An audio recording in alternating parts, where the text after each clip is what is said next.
At any point during camp, have you missed Stephon? Miss is I don't know if I'd say miss. He was a guy that was reliable. You can look to. He's going to have the juice each and every day. I'm sure he's bringing it over there in Houston. You can't say that you don't miss that. But I am very happy with what we got going on here and how hard the guys have been working. And As the 2024 NFL season rapidly approaches, I feel like I'm getting a better sense of how I kind of expect this season to play out for a handful of teams. And one team that I was relatively high on early in the offseason in the Buffalo Bills, I'm starting to have a couple of doubts and worries about this team and some questions about what they could actually accomplish next year. It's been pretty well documented all offseason long the number of players that the Bills decided to move on from. You start on the offensive side of the ball, moving on from their two top wide receivers and Stephon Diggs and Gabe Davis. The offensive line as well with their longtime center and Mitch Morse. You go to the defensive side of the ball and both of their longtime safeties and Jordan Poyer and Micah Hyde are both gone. Tre'Davious White, who has been banged up a lot the last couple of years but was a longtime Bill, is also on a new team. So not only is this past era of Bills football kind of in the rearview mirror now, it really feels like an entirely different team for the first time in like a half decade. And from an outsider's perspective, I did understand the Bills organization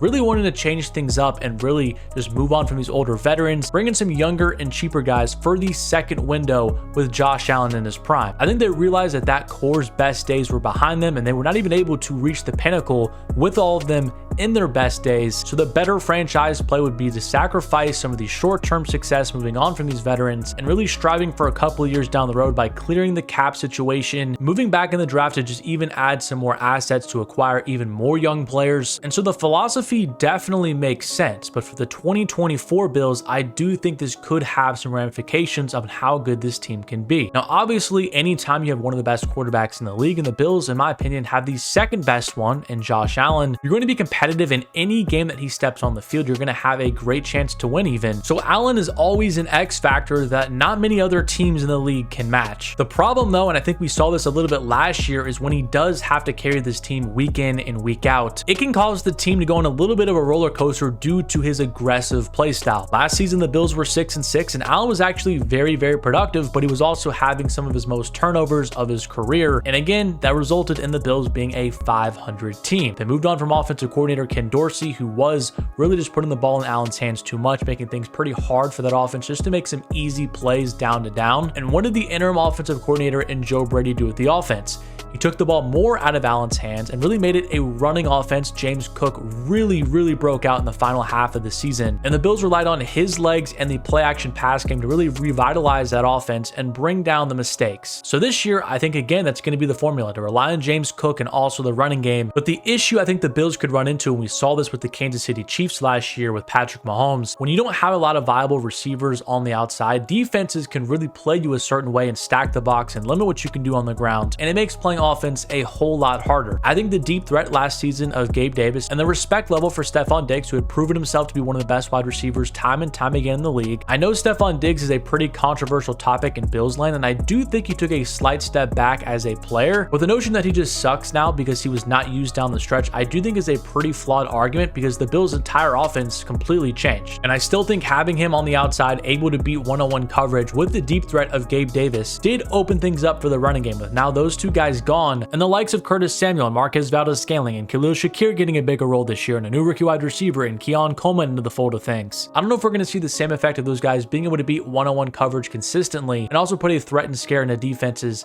and their secondary. And when you remake an entire wide receiver core in one offseason with a young rookie and then a lot of other veterans that aren't really necessarily seen as super good players, we have seen time and time again teams run into issues. And I think the most recent example we can look to is the Kansas City Chiefs last season. They had a bunch of guys in that wide receiver core like Kadarius Toney, Marquez Valdez-Scantling, and then a young rookie like Rashee Rice as well. And they struggled with drops, they struggled to get open, and they struggled to have chemistry and communication with Mahomes as well. And I think we could end up seeing a familiar thing with Josh Allen early in this season. But I might even be a little bit more worried about the defensive side of the ball due to some of the injuries that the Buffalo Bills have already sustained so far in training camp. They're all pro middle linebacker, and Matt Milano is going to be missing at least 3 months of the NFL season due to a torn bicep. He missed almost all of last season as well with a severe knee injury, so this is going to be a second straight season where he's just going to completely miss a whole lot of time. Terrell Bernard really stepped up in his absence last year, but if you had both of those guys, Bernard playing and Milano, I think that could be one of the best linebacking cores in the entire entire league. But pretty quickly now, the Bills are going to have to rely on longtime veteran Nicholas Murrow and a second-year linebacker and Dorian Williams to replace that productivity. So I think the linebacking core is relatively thin, and then you go to the safety situation, and Damar Hamlin and Taylor Rapp are currently the starters. The Bills did draft a safety in the second round in Cole Bishop, but he's been dealing with some injuries, and even if he was fully healthy, I still don't know if he's going to be ready to start week number 1. And so that safety tandem is also probably one of the weaker ones in the league, with Damar Hamlin having to be an actual starter. And I feel like the defensive line the last couple of years has really hung its hat on just being a very deep unit. They're really banking on Gregory Rousseau or AJ Epinesa to have a breakout season this year. I think they both have emerged as solid NFL starters, but in terms of being like a Pro Bowl caliber player or a top echelon pass rusher, I don't think either of them have reached that mark yet. So if those two guys cannot take a leap, then there's Daquan Jones and Von Miller, two guys that have dealt with a lot of injuries the past couple of years and are getting into their 30s. I think you can make a case that the only premium and reliable starter on that defensive line is Ed Oliver, who really had a breakout season last year for the Bills. So I have a lot of questions about the defense that's already getting banged up and does have a few holes on the unit. And then offensively, I worry about Josh Allen having to be Superman every single game with so many unknowns at wide receiver, and also the offensive line taking a small step back from last season. Another element to this is just the Bills' schedule next season. I mean, it has to be one of the toughest in the league. The AFC East with the Miami Dolphins and the New York Jets is not going to be easy. I mean, that's going to be 4 pretty competitive games. And the 2 divisions that the East play this year is the AFC South and the NFC West. So that means the Jaguars, Texans, Titans, and Colts, along with the 49ers, Rams, Cardinals, and Seahawks, which is again not a very easy division. And because they finished in first place last year, that means they have to travel to Baltimore and travel to Detroit, as well as play the Kansas City Chiefs once again at home. I think the one positive to take away from the schedule is they end the season playing the New England Patriots 2 out of their last 3 games. I expect the New England Patriots to be one of the worst teams in the league next year, so getting them twice to end off the year, I do think should help the Bills if they are in the thick of the wild card race or just trying to improve their seeding. But in conclusion, I just look at a Bills team from last year that did struggle to get to 11 wins. I mean, starting 6-6 and having to rattle out 5 straight wins is not going to be easy to do again. I think the schedule is tougher this year. I think the roster is unarguably a little bit worse than it was last year as well. So when you combine all those elements, I just don't see how the Bills are a slam dunk 11, 12 win team. I think 9 or 10 wins is a lot more realistic and something that I'm probably going to predict them to do. I think their saving grace is just having a generational quarterback and Josh Allen just having an MVP type year and really just leading this team to win after win after win. And he's proven over the course of his career that he's very capable of doing that. But in that same breath, he has also proven that his mistakes can allow the Bills to lose to really any team any given Sunday. But if Allen does power the Bills to 12 plus wins this year, have around 35 to 40 touchdowns, I do think he's going to be in the thick of the MVP race. He's really been close for the last couple of seasons, but I do think now it's really a wide open award and he has a fairly good narrative